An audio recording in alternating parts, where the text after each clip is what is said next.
I just want to start by sharing something very special.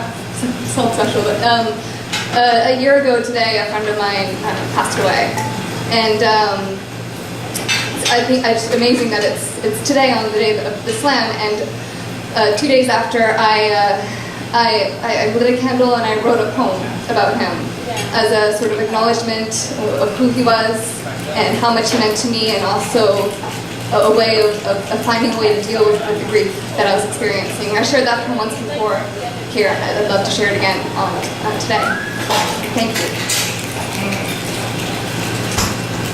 You told me that you wanted to start a petition to rename the letter W to W because you thought that it deserved to have its own identity. I wasn't sold on this. I thought that W was a stupid name for a letter and that it would never stick.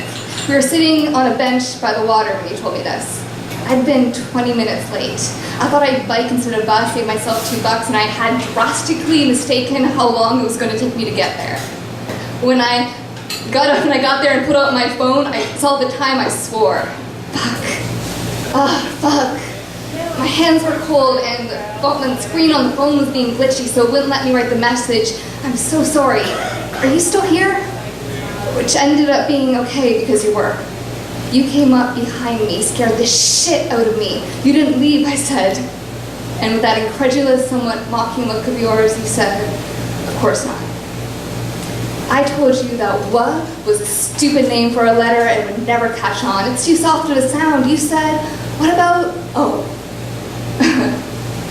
Maybe. We sat together in silence, deliberating until I finally admitted defeat. I could not come up with a better name than W.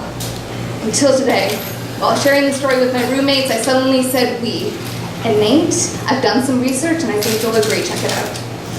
21 out of 26 letters in the alphabet need the letter E in order to be pronounced. 9 letters use a double E to help draw out their ending. We've got B, C, D, G, P, T, Z, and V, and of course, E. Then another 6 letters use it to ground themselves into a solid sound like a kickstand kicking down at their beginning. I'm thinking F, L, M, N, S, N, X. Next, we've got R and Q, which can be spelled with a silent E, A-R-E-R-C-U-E.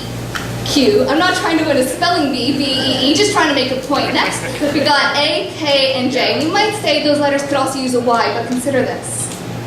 Sometimes Y doesn't solve anything.